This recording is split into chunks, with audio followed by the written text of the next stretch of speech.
നമ്മുടെ വീടുകളിൽ കുഞ്ഞുങ്ങൾ ജനിക്കുമ്പോൾ അവർക്ക് പേര് കൊടുക്കുന്നത് സാധാരണഗതിയിൽ എല്ലാ നല്ല വീട്ടിലും അപ്പൻ്റെ പാരമ്പര്യത്തിൽ അല്ലെങ്കിൽ അമ്മയുടെ പാരമ്പര്യത്തിൽ മാറി മാറി വല്യപ്പനിൽ തുടങ്ങി താഴേക്ക് പേരുകൾ പോരുകയാണ്. വലിയൊരു പാരമ്പര്യമാണത്. ദൈവദത്തമായൊരു കാര്യമാണ്. യഹൂദ പാരമ്പര്യത്തിൽ നമുക്ക് കിട്ടിയതാണ്. എപ്പോഴും നമ്മൾ കാണുന്നത് അത്തരത്തിൽ വിശുദ്ധന്മാരുടെ പേരുകളോട് കൂടിയ ഒരു പരമ്പരയാണ്. എന്നാൽ ആ കാര്യങ്ങൾക്കൊക്കെ ഈ അടുത്ത നാളുകളിലൊക്കെ വ്യത്യാസം വന്നിട്ടുണ്ട്. പണ്ട് ഞങ്ങളൊക്കെ കുട്ടികളായിരുന്നപ്പോൾ നമ്മളെല്ലാവരും 8-ാം ദിവസം മാമോദീസ സ്വീകരിച്ചവരാണ്. ഈ ശലാകർമ്മത്തിൻ്റെ ആ കർമ്മം തന്നെയാണ്. ക്രൈസ്തവർക്ക് ശലാകർമ്മം ആവശ്യമില്ല, അവർക്ക് വേണ്ടത് മാമോദീസയാണ്. പക്ഷേ ആ ദിവസം നമ്മളിത് പാലിച്ചിരുന്നു. 8-ാം ദിവസം കുഞ്ഞിനെ സ്വന്തക്കാർ ദേവാലയത്തിൽ കൊണ്ടുപോയി മാമോദീസ സ്വീകരിക്കുന്നു, അല്ലെ നൽകുന്നു. കുഞ്ഞിന് പൂർവ്വ പരമ്പരയിൽപ്പെട്ട പേര് കൊടുക്കുന്നു. അതുകൊണ്ടാണ് നമുക്ക് നല്ല ഒരു ക്രിസ്തീയ പൈതൃകം ഇവിടെ കാത്തു സൂക്ഷിക്കാനായിട്ട് സാധിച്ചത്. വല്യപ്പൻ്റെ പേര് മാണി എന്നാണെങ്കിൽ മകൻ്റെ പേരും മാണി എന്നായിരിക്കും. അങ്ങനെ ആ കുടുംബത്തിൻ്റെ ഒരു അനശ്വരത അവിടെ തുടരുകയാണ്. അതിലാണ് മാതാപിതാക്കൾക്ക് സന്തോഷം. ഇവിടെ ദൈവം കൊടുത്ത പേരായതുകൊണ്ടും ഈ രണ്ട് മാതാപിതാക്കളും അതിൽ ഒന്നിക്കുകയാണ്. എലിസബത്ത് പറഞ്ഞു അത് മതി, യോഹന്നാൻ എന്നാണ്. സക്കറിയ എഴുതി കൊടുത്തു, യോഹന്നാൻ എന്നാണ്. ഒരു കുഞ്ഞിൻ്റെ പേര് കൊടുക്കുന്നതിൽ അപ്പനും അമ്മയ്ക്കുമുള്ള ഒരു സ്ഥാനമാണല്ലോ അതെടുത്ത് കാണിക്കുന്നത്. എന്താണ് കുഞ്ഞിൻ്റെ പേര്? അപ്പനും അമ്മയും ആലോചിച്ച് പേര് കൊടുക്കുകയാണ്. അവിടെ ദൈവം എന്താഗ്രഹിക്കുന്നു എന്നതിന് മുൻഗണനയുണ്ട്. അതുകൊണ്ടാണ് ഈ ആലോചനയിലൂടെ ദൈവം മാസങ്ങൾക്ക് മുമ്പ് അവരോട് പറഞ്ഞ ആ കാര്യത്തെ രണ്ടുപേരും ഓർത്തെടുത്തതും അങ്ങനെ മാമോദീസയിലേക്ക് പോകുന്നതും. നമ്മൾ ആ ഒരു നല്ല കാര്യത്തിൽ ചിലപ്പോഴെങ്കിലും വീഴ്ചകൾ വരുത്താറുണ്ട്. ഇപ്പോഴുള്ള പലരുടെയും പേര് കേൾക്കുമ്പോൾ ആ കുഞ്ഞ് ആണാണോ പെണ്ണാണോ എന്ന് പോലും നമുക്ക് തിരിച്ചറിയാൻ പറ്റില്ല.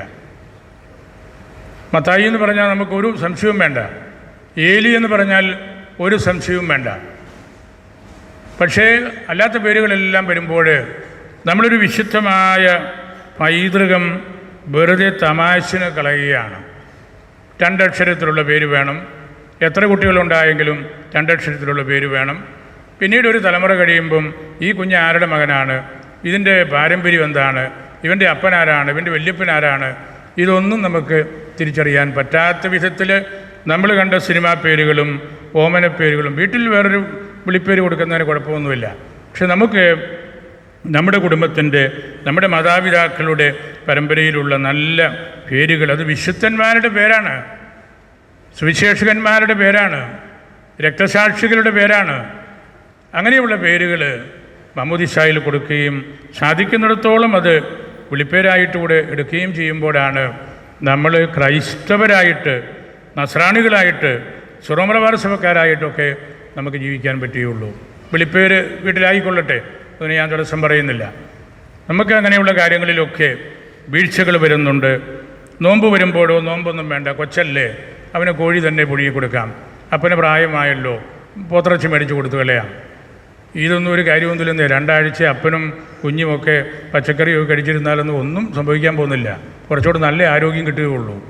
നമ്മളതിനെയെല്ലാം ലഘൂകരിച്ച് നോമ്പൊന്നും സാരമില്ല, ഇപ്പോൾ ഒന്നുമില്ല, പാലായി മാത്രമേ നോമ്പുള്ളൂ, മറ്റു രൂപതയിലൊന്നും നോമ്പില്ല, ഇതൊക്കെ ഞാൻ കേട്ടുകൊണ്ടിരിക്കുന്നതാ. എനിക്ക് കിട്ടുന്ന എഴുത്തുകളാണ്. നമ്മളിതൊന്നും നഷ്ടപ്പെടുത്തി കളയരുത്. നമ്മുടെ പൂർവികർ പഠിപ്പിച്ചതും നമ്മളുടെ സഭ പഠിപ്പിച്ചതുമായ കാര്യങ്ങൾ നമ്മുടെ ജീവിതത്തിൽ കൊണ്ടു നടക്കാൻ പഠിക്കുമ്പോഴാണ് നമുക്ക് അതിൻ്റെ സാങ്ക്ടിറ്റിയോടുകൂടി മാമോദീസയിൽ നല്ലൊരു വിശുദ്ധയുടെ പേര് സ്വീകരിക്കുമ്പോൾ അത് പവിത്രമായ ഒരു കാര്യമാണ്. ഞാൻ കുറ്റം പറയുന്നതായിട്ട് വിചാരിക്കരുത്. സമർപ്പിതരുടെ പോലും പേരുകൾ കേൾക്കുമ്പോൾ എനിക്ക് അത്ഭുതം തോന്നിയിട്ടുണ്ട്. ഇതാരാണാവോ? അതാണ്.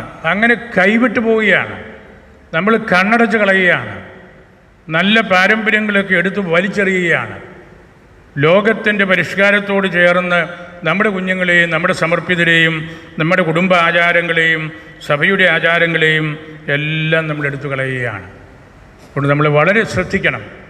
ഈ സമൂഹം നിലനിൽക്കണം. ഇതിൻ്റെ സ്വത്വം നഷ്ടപ്പെടുത്തരുത്. നോമ്പിനും പ്രാർത്ഥനയ്ക്കും ഉപവാസത്തിനും വിശുദ്ധരോടുള്ള വണക്കത്തിനുമൊക്കെ കൂടുതൽ മുൻഗണന കൊടുത്ത ഒരു സമൂഹമാണ് നമ്മുടേത്. ആ ഒരു യാഥാർത്ഥ്യം നമ്മൾ തിരിച്ചറിയുമ്പോഴാണ് ഇത്തരത്തിലുള്ള തിരുവചനങ്ങളുടെ പ്രായോഗികമായ കാര്യങ്ങളിലേക്ക് നമ്മൾ കടന്നു വരിക എന്ന സത്യത്തിൽ നമ്മൾ നിൽക്കുന്നത്. നന്നായിട്ട് ജീവിക്കുമ്പോൾ കർത്താവ് നമ്മുടെ കൂട്ടത്തിൽ എപ്പോഴും ഉണ്ടായിരിക്കും.